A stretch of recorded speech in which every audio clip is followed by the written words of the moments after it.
আমরা সকলে সমগ্র মিরসরাইবাসী সহ আজকে 10 নম্বর মিটানালা ইউনিয়নবাসী এক মোহনায় আমরা একত্রিত হয়েছি, ঠিক কিনা?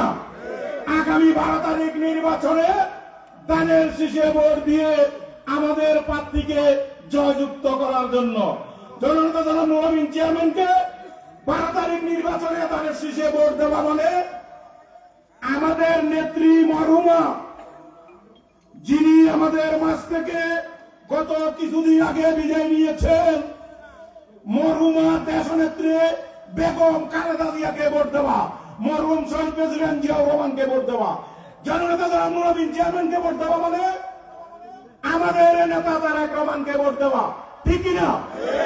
আপনারা দেখেছেন, দেখছেন, আজকে বিভিন্ন মিডিয়ায় দেখলাম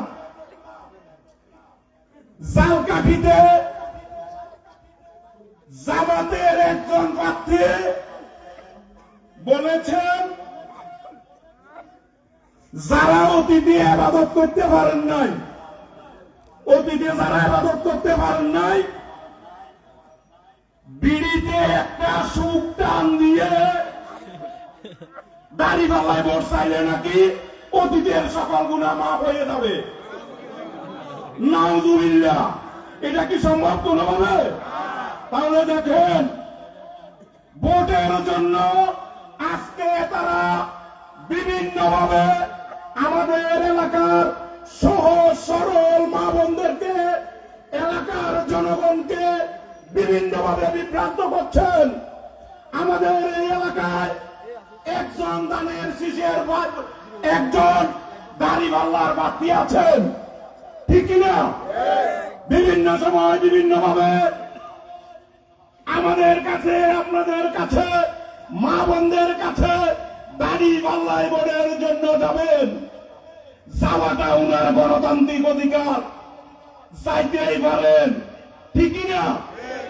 যদি আপনাদেরকে কোনোভাবে ভুলভাল ধর্মের দোহাই দিয়ে আপনাদের কাছে ভোট চায়, তাহলে তার জবাব আপনারা কথার মাধ্যমে আপনারা দেবেন, কি পারবেন না? বিড়ির টান দিয়ে দাড়িপাল্লায় ভোট চাইলে অতীতের সকল গুনাহ মাফ, বেহেশতে চলে যাবেন, ঠিক না? এইভাবে বেহেশতে যাওয়ার কোন সুযোগ নাই, এই কথা আমরা বলতে পারবো তো নাকি পারবো না? রোজা পূজা এক করবে, এক কখনো সম্ভব? উনাকে জিজ্ঞাসা করবেন, যদি উনি ভোট চাইতে আসেন, উনাকে জিজ্ঞাসা করবেন, উনাদের কাছে প্রশ্ন করবেন, অতীতে কখনো এই 10 নম্বর মাসে যে অধিকার নিয়ে এলাকার সন্তান, আপনাদের ভাই, আমাদের ভাইয়ের অধিকার নিয়ে উনারা ভোট চাইতে আসেন, ঠিক না?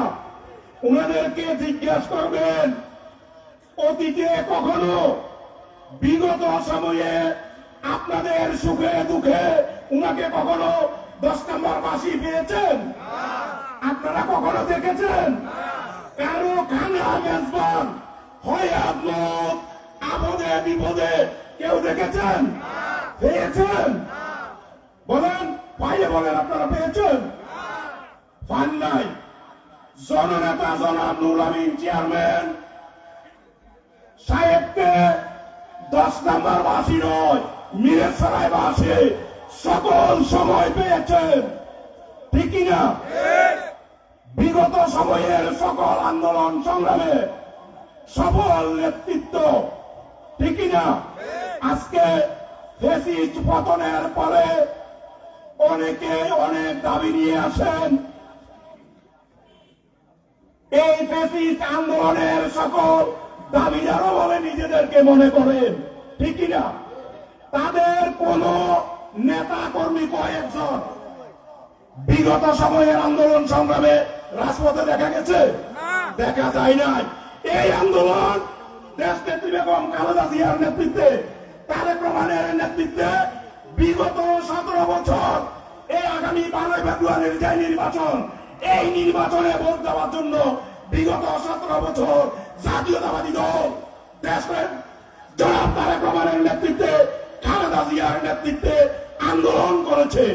এইটাই হচ্ছে জাতীয়তাবাদী দলের আন্দোলনের ফসল, ঠিক না? এই আন্দোলনের ফসল আমরা এখনো গড়ে উঠাইতে পারি নাই। দিনের ভোট রাইতে হয়েছে, আমরা ভোট দিতে পারি নাই। আমাদের নেতা তারেক রহমান বলেছিলেন, আমাদের আন্দোলন হচ্ছে জনগণের ভোটাধিকার ফিরিয়ে দেওয়ার আন্দোলন। আপনার ভোট আপনি দেবেন, আপনার পছন্দের প্রার্থীকে দেবেন, আপনার ভোট আমাকে দিতে হবে এমন কোনো কথা নেই।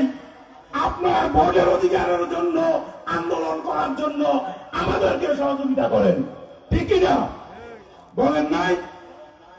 এই